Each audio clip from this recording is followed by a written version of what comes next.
안녕하세요. 소개받은 서울여대 사학과 나종현입니다. 사실 분위기가 굉장히 화기애애한데요. 제가 순식간에 잠재워드릴 수 있는 그런 연구 주제를 가지고 여러분들을 찾아뵙게 되었습니다. 저는 이제 조선 후기 호론의 정치 사상 연구라고 하는 주제로 지난 연도 연구를 진행을 해서 두 개의 논문을 작성을 했습니다. 그 중에 하나의 논문에 대해서 말씀을 드릴 텐데요.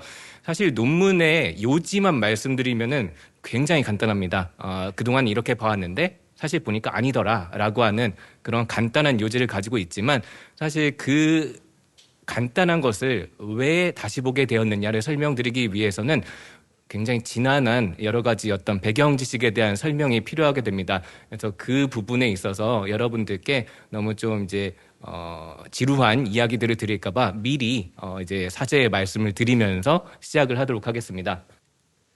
예, 목차는 다음과 같습니다. 근데 목차에서부터 보시면은 슬슬 이제 좀 이제 신호가 오시기 시작하시죠? 예. 그대로 넘어가도록 하겠습니다. 먼저 제 연구의 이제 의의에 대해서 설명을 드리기 위해서는 성리학의 철학 세계, 사실 많이 알려져 있는 용어들이긴 하지만 실제 거기에 대한 이해는 전반적으로 많이 부족한 상황인 이 성리학의 철학 세계에 대해서 한번 말씀을 드리겠습니다. 잘 아시겠지만 성리학에서는 이기론이라고 하는 이런 철학 사상을 가지고 있습니다. 이것은 세상은 이와 기로 구성이 된다라고 하는 그러한 이론인데요. 이라고 하는 것은 이제 만물을 구성을 하는 그런 전반적인 세상의 이치입니다. 그리고 기라고 하는 것은 개별 사물의 그릇이라고 볼 수가 있겠는데요.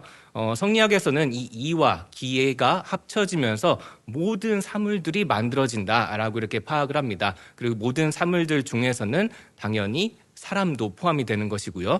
또 이런 개별성 어떤 생물을 지칭하는 것뿐만이 아니라 사람의 마음이나 사람의 본성까지도 모두 이와 기의 조합을 통해 가지고서 이루어진다라고 설명을 합니다. 그런데 사람이라고 하는 우리가 똑같은 속성들은 공유하지만 개별적으로는 다 개체가 다 각각 다른 모습들을 보이잖아요. 그러면은 그것들은 이와 기의 어떠한 작용으로 인한 것이냐? 바로 세상을 만물을 구성을 하는 이치이기 때문에 이라고 하는 것은 모든 사람들이 동일한 어떤 외모를 가지고 있다든지 동일한 건 아니지만 아무튼 전체적으로 비슷한 외모를 가지고 있다든지 하는 그런 통일성을 상징을 합니다. 반면에 기라고 하는 이 개별 그릇에 의해 가지고 각각의 사람들이 저마다의 그런 독립적인 어떤 개성들을 가지게 되는 것이죠. 그래서 이 통일성과 개체성이라고 하는 것이 사실 성리학에서 이기론을 가지고 논의하고자 했던 가장 근본적인 문제라고 볼 수가 있겠습니다. 이 이기론이라고 하는 게 특히 조선시대에 대해서 상당히 많은 오해들이 잘 알려져 있죠. 이 이기론으로 인해서 조선이 멸망하기에 이르렀다. 이런 공리공담에만 신경을 쓰고 사실 실질적인 그런 어떤 역사의 발전을 가지고 오는 이런 제도의 개혁이나 이런 것들이 힘쓰지 않아서 조선이 멸망하게 되었다라고 하는 그런 선입견들이 많이 있는데요. 이 이기론이라고 하는 것이 사실 잘 놓고 보면은 이게 세상과 동떨어진 그런 철학 사상으로만 단순하게 존재하고 있는 것은 아니었습니다. 애초에 성리학이라고 하는 학문이 발전을 할 그때부터 이 이기론이라고 하는 것은 이 성리학의 굉장히 중요한 요소로서 인식이 되고 있었습니다. 이 성리학은 이제 중국에서 북송에서 남송 시기를 거치면서 그 사고가 발전하기 시작했다라고 이야기가 됩니다. 그 시기가 과연 어떠한 시기였느냐? 기본적으로 이 시기는 여러분들 그 동양사의 연표 많이들 이제 배워보셨잖아요. 그래가지고 5대 10국의 어떤 큰 혼란기가 이어지는 그런 혼란함 속에서 많은 지식인들도 사회에 대해서 실망을 하고 그리고 불교나 도교에 의탁을 하면서 속세를 떠나서 나의 평안을 구하고자 하는 이런 마음들이 강하게 자리 잡고 있었다고 이야기가 됩니다. 이러한 어떤 불교와 도교의 사상적 강세 속에서 특히 전통적으로 정치 사상으로서 군림해 왔었던 유학이라고 하는 학문은 약세를 면치 못하고 있었습니다.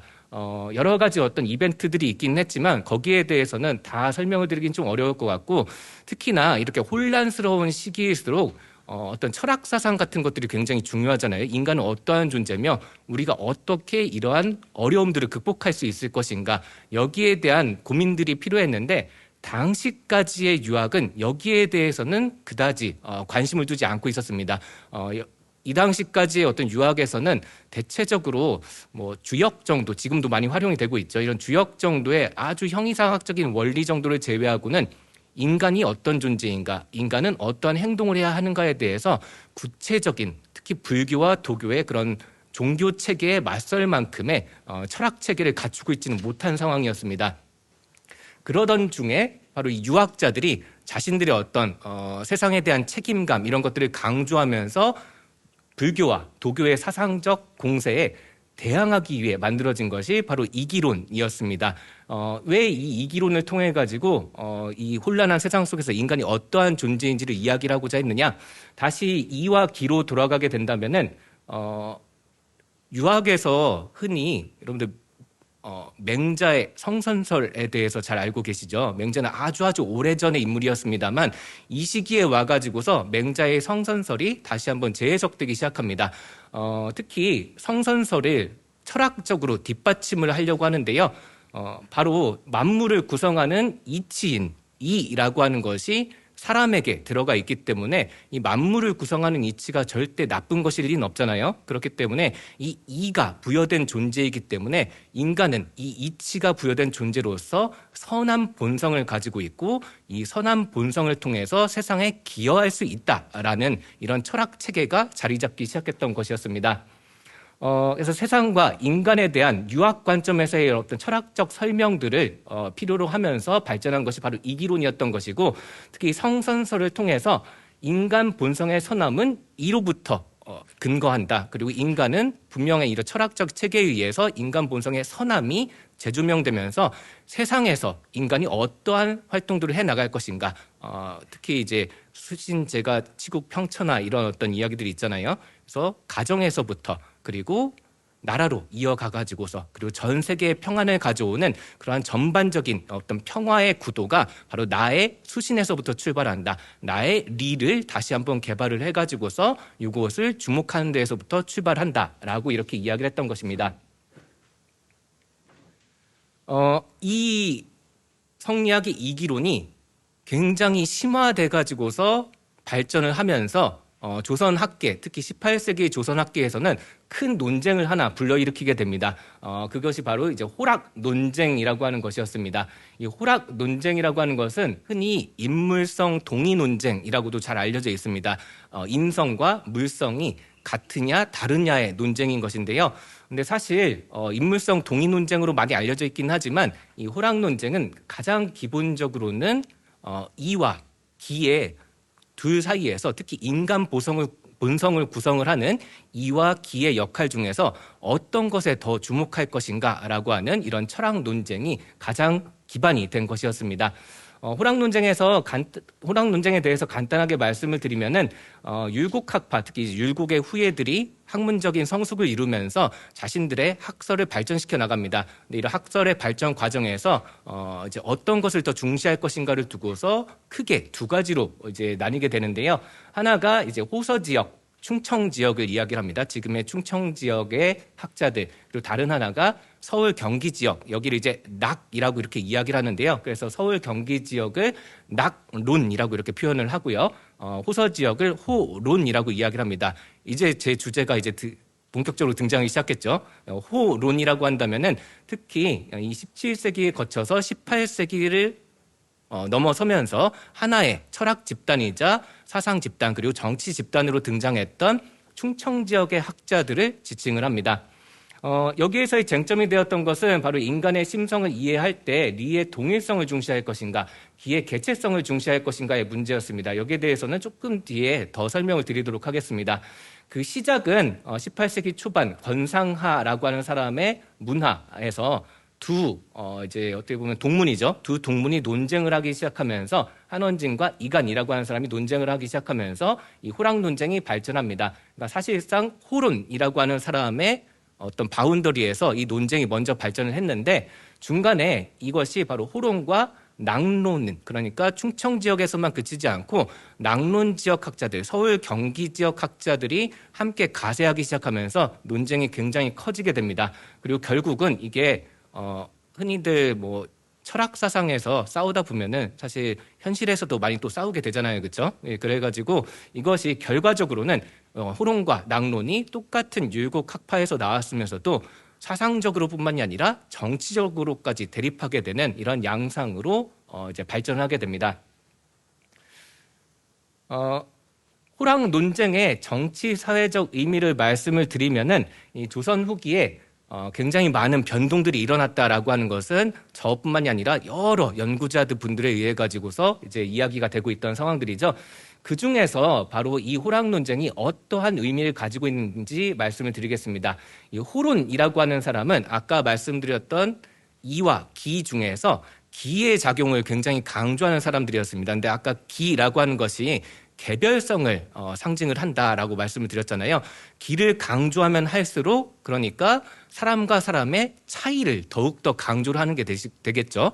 그리고 또 이것은 사람과 사람의 차이에서만 그치는 것이 아니라 사람과 동물의 차이, 그리고 동물이 가지고 있는 여러 가지 어떤 특성과 사람이 가지고 있는 이성의 차이를 극단적으로 강조하는 데까지 이르게 됩니다. 그래서 호론 같은 경우에는 바로 인간 사이의 근원적인 차이에 주목을 한다라고 볼 수가 있겠고요. 반면에 서울 경기 지역의 학자들 낙론 같은 경우에는 우리 인간이라고 한다면 모두가 가지고 있는 리라고 하는 이치를 더욱더 강조하는 쪽이었습니다. 그러니까 인간과 인간 사이의 차이에도 불구하고 우리가 가지고 있는 원칙적인 동일함, 바로 선한 본성이라고 하는 이 동일성에 좀 더 초점을 맞춘 집단이 낙론이라고 볼 수가 있겠습니다. 근데 이곳은 철학 사상에서의 아직은 차이일 뿐이죠. 근데 이것이 이제 그 당시 사회 변동과 맞물려서 당대의 많은 사람들, 많은 집단들에 대한 파악, 그리고 정치적으로 또 이 시기가 붕당 간의 갈등이 극대화되었던 시기이기도 합니다. 그렇기 때문에 이 정치 집단끼리의 서로에 대한 인식으로까지도 이어지게 되었습니다. 호론은 인간과 인간 사이의 근원적 차이에 주목을 하기 때문에 이것은 일단 좀 더 단순하게 말씀을 드리면 사람은 다 똑같지 않다라고 하는 것입니다. 사람이 가지고 태어나는 그런 기본적인 역량에는 차이가 있다라고 하는 것이죠. 그렇기 때문에 사람은 다 똑같지 않으니까 그러니까 가망 없어 보이는 애들은 그냥 가망이 없다. 얘네들은 그냥 포기를 해야 된다라고 이렇게 생각을 할 수도 있게 되겠죠. 그래서 기존의 연구들에서는 이 호론의 이런 사상적인 태도가 정치 사회에 대해서도 굉장히 보수적인 태도로 드러났다고 설명을 해왔습니다. 그래서 호론 같은 경우에는 차이에 주목을 하다 보니까 안 되는 애들은 뭘 해도 안 된다라고 이렇게 이야기를 하면서 정치적으로 다른 집단에 대한 배제의 논리를 발전시켰다고 설명이 됩니다. 또한 당시에는 중국의 청나라가 엄청난 발전을 이제 비약적인 발전을 이루게 되면서 조선과 청의 관계를 다시 한번 재고해야 되는 그런 시점이 왔다고 설명이 되죠. 그 과정에서 이 호론은 오랑캐는 뭘 해도 오랑캐다. 바뀔 그런 어떤 가능성이 그다지 없다라고 이렇게 주장을 하면서 청나라에 대해서 이 발전하는 문물들을 차단을 하고 조선의 보수화를 더 끌어당겼던 이런 집단이라고 이해를 해왔습니다. 반면에 낙론은 그 반대라고 보면 되는데요. 정치 사회적 현안에도 개방적 태도를 이제 중시하였던 것으로 설명이 됩니다. 그래서 모든 사람들은 잘 타이르고 가르치면 변할 수가 있다. 그렇기 때문에 나와 다른 정치 집단도 함께 포용을 할 수가 있다라고 이렇게 주목을 해왔던 것이죠. 또 오랑캐에 대해서도 청나라가 저렇게 발전을 하고 있고 청나라 역시도 중국에서 엄청난 발전을 이루고 있는데 그 청에 대해서도 우리가 뭔가 태도를 달리해야 될 필요가 있다라고 하면서 오랑캐도 중화가 될 수 있다. 또 오랑캐, 여기서의 중화는 이제 중국의 아주 발전적인 면모를 상징하는 단어라고 이렇게 보면 되겠습니다. 그래서 이 오랑캐로부터도 우리가 배울 것이 있다라고 주장을 했던 것이 바로 낙론이었습니다. 이런 호론과 낙론에 대해서 지금 설명을 제가 드린 부분이 기존 한국 학계에서 이 두 집단을 이해를 해왔던 방식입니다. 특히나 이 기존 연구 경향에서는 특히 낙론을 중심으로 한 연구들이 진행이 되어 왔습니다. 아무래도 조선 후기의 어떤 개방성, 조선 후기의 역사적 가능성을 가지고 있던 집단이 바로 이 낙론이라고 인식이 되어 왔기 때문에 낙론 위주의 연구 경향이 자리 잡아왔던 것이죠. 그 과정에서 호론에 대한 시각은 어떻게 구성이 되었느냐?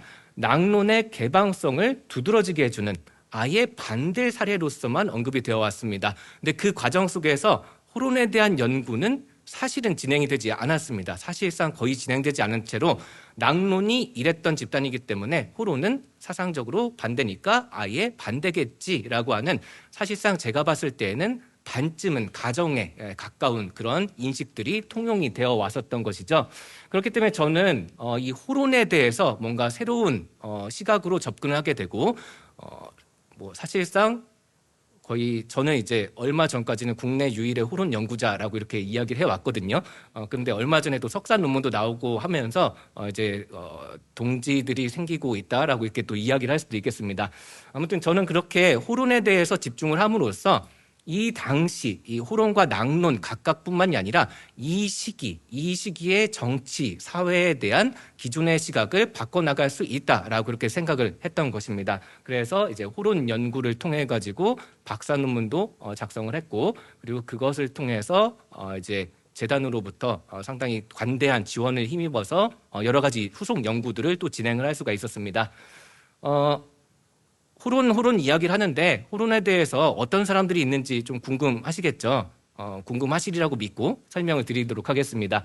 뭐 율곡이이에 대해서는 너무나도 잘 아시겠죠? 이 율곡이이의 계보가 보통 사계 김장생이라고 하는 충청도 논산 지역의 인물입니다. 그리고 신독제 김집이라고 하는 김장생의 아들이자 제자라고 볼 수 있죠. 그래서 이 김집으로 이어지고, 또 이 김집으로부터 배운 사람이 아주 유명한 사람이죠. 우암 송시열이라고 하는 사람입니다. 특히 이 사람이 호론의 가장 이제 사조라고 볼 수가 있겠죠. 무협지로 보면은 이제 시조, 사조 뭐 이렇게 표현이 되는 이러한 사람이라고 볼 수가 있겠고, 또 조선 후기에 아주 보수적인 경향성을 이끌었던 사람으로도 잘 알려져 있습니다. 이 송시열의 수제자로 자타 공인이 되는 인물이 한수제 권상하라고 하는 사람입니다. 이 사람이 이제 충북 제천 쪽의 사람이죠. 이 권상하라고 하는 사람이 호론의 논리들을 집대성했던 사람이고요. 이 권상하라고 하는 사람 밑에서 이제 남당 한원진, 그리고 병계 윤봉구라고 하는 사람이 바로 호론의 정치 사상 그리고 철학 사상의 적전, 이렇게 적통을 이었다라고 설명이 됩니다. 똑같은 권상하의 제자이면서도 외암 이간이라고 하는 사람은 이 학파 전체의 시각보다는 좀 다른 의견을 개진합니다. 그래가지고 이제 그 동문 사이에서도 살짝 좀 갈등이 형성이 되고요. 또 권상하와 이간, 이 스승과 제자 사이에서도 살짝이라고 보기엔 조금 더 큰 그런 갈등들이 좀 거대해지면서 이 이간 선생은 약간 좀 이게 외톨이처럼 이렇게 인식이 되는 그런 경향이 있습니다. 이러한 인물들 중에서 특히 제가 오늘 이제 소개를 한다기보다는 이제 구체적으로 그 활동을 조명을 할 인물들은 바로 남당 한원진과 병계 윤봉구, 이 두 사람이 되겠습니다. 이제부터는 조금 간단하게 이야기가 될 텐데요. 먼저 이제 영조 시대에 대해서 하나의 먼저 이 호론에 대한 기존 연구에서의 관점을 간략하게 말씀을 드리면은, 이 사람들이 아무래도 보수 집단으로서 인식이 되어 왔잖아요. 그렇기 때문에 기존 연구들에서는 이 호론이라고 하는 사람들이 영조 시대를 내내 거치면서 아주 보수적이고 아주 당파적인 시각으로만 일관을 했다라고 설명을 해왔었습니다. 특히 영조 시대에는 붕당 간의 갈등을 막기 위한 탕평책이라고 하는 것이 시작이 되었던 시기로 잘 알려져 있습니다. 그 시기에 호론 계열은 아주 이 탕평에 대해서 반대를 하고, 우리 노론만이 제대로 된 집단이다. 소론과 같은 집단들은 전부 다 처벌을 해야 된다라고 이렇게 이제 활동을 해 왔었습니다. 그리고 이것은 제가 봤던 연구에서도 그다지 다르진 않습니다. 제가 봤던 양상에서도 기존 연구와 저의 의견이 그다지 이제 다르진 않습니다. 다만 제가 여기에서 이야기를 하고자 했던 것은, 이 호론이라고 하는 집단이 노론 내 강경파로 활동을 했던 것은 분명하지만, 그것이 애초에 이 사람들이 가지고 있었던 당파적인 속성에서부터 출발하는 것이 아니라 당대의 여러 정치 환경들 속에서 이 사람들뿐만이 아니라 이 사람과 반대된다고 이야기가 되는 낙론 계열에서도 똑같은 강경파들이 존재하고 있었다라고 하는 것입니다. 특히 이 시기에는 정치 집단 간의 화합이라고 하는 것이, 그것을 추구하는 사람들도 있었지만 또 그것을 반대하는 사람들도 각 집단마다 다 공존했을 정도로 굉장히 여러 개로 분열이 되어 있던 상황이었고, 그런 다양한 정치 집단들을 한번 입체적으로 좀 살펴볼 필요가 있지. 이 호론이라고 하는 집단만 따로 떼어내서 이 사람들만 요즘 말로는 약간 트롤 짓을 한 것처럼 이렇게 표현을 할 수는 없다라고 이렇게 이제 제 의견을 제시를 했고요. 영조 후반기는 특히 전국에서 아주 유명한 영화로도 나오고 드라마로도 제작되었던 사도세자의 사건이 전국의 관건이 되었습니다. 특히 사도세자에 대해서는 최근에 와서는 영조와 사도세자 간의 인간적인 관계, 부자 관계에 주목을 하는 그런 연구들이 좀 늘어나고 있긴 하지만 전통적으로 역사학계에서는 이 사도세자의 사건이 특히 노론의 어떤 정당성에 따르냐, 따르지 않느냐를 가지고서 이 사도세자의 비극이 탄생을 했던 것이라고 설명을 해왔습니다. 사도세자 같은 경우에는 당대의 주류였던 노론의 정당성을 약간 이제 모호하게 인식을 하고 있었고 그렇기 때문에 노론의 강경파들이 사도세자를 계속해서 공격을 해댔습니다. 그래서 결국 이 사도세자가 자신의 어떤 개인적인 정신적 문제와 또 아버지하고의 갈등 등이 겹쳐지면서 이런 비극적인 사건이 벌어졌다고 본 것이죠. 그런데 여기에서 사도세자의 사건을 부추겼다고 하는 이 노론 강경파, 이쯤 되면 누군지 아시겠죠? 주로 지목이 되어 왔던 사람들이 바로 제가 연구했던 호론이었습니다. 그래서 호론계는 이 사도세자를 계속해서 뒤흔들고 사도세자의 입지를 단축시켜 나가는, 그러니까 축소시켜 나가는 그런 역할들을 했다고 이야기가 됩니다. 사실 이것은 구체적인 어떤 활동들에 대해서 연구를 한 끝에 나온 결과는 아니었고요.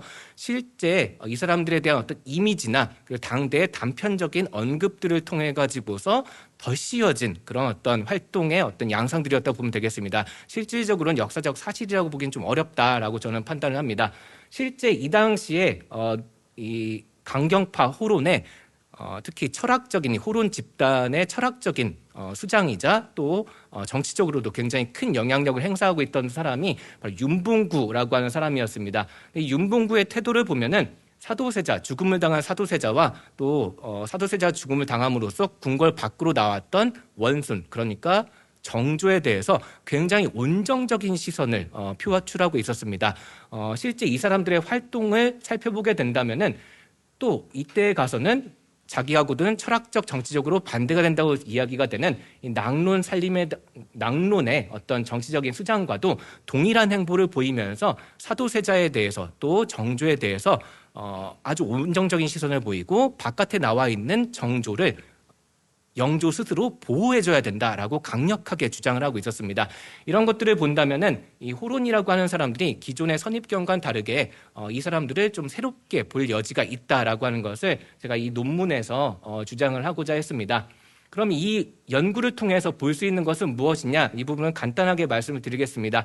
일단 조선 후기 정치사와 사상사를 바라보는 새로운 관점을 구축을 할 수 있다는 것입니다. 제가 또 하필이면 대전 출신이기 때문에 너 이제 고향 살리기 하는 거 아니냐라고 하는 그런 오해를 많이 들어왔거든요. 근데 충청 지역 집단의 역사적 누명을 벗기기, 이게 목적이 아니라 이 사람들을 새롭게 조명을 함으로써 당시의 판을 새롭게 볼 수 있는 여지가 생긴다는 것이죠. 그래서 한국사 연구 전반의 관점을 변화하는 것을 촉구할 수 있는 그런 연구로서 저는 생각을 하고 있습니다.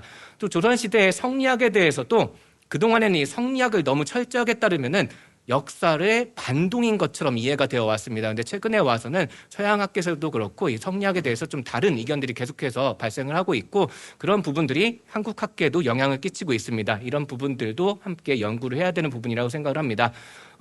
또한 그동안에는 주목받지 못했던 다양한 집단들의 어떤 내러티브라고 저는 표현을 하는데요. 이 서사들을 발견을 함으로써 한국의 역사를 이해하는 다양한 서사들을 발굴을 하는 데 일조할 수 있다고 판단을 하고 있습니다. 그래서 이러한 연구를 통해 가지고 제가 그동안에 받았던 이 손희정 재단의 지원에 어느 정도 보답을 하고 또 한국학계에도 기여를 하고자 노력을 했습니다. 더 짧게 끝내고 싶었는데 더 짧게 끝내지 못해서 죄송합니다. 예, 이것으로 제 발표는 마치도록 하겠습니다. 감사합니다.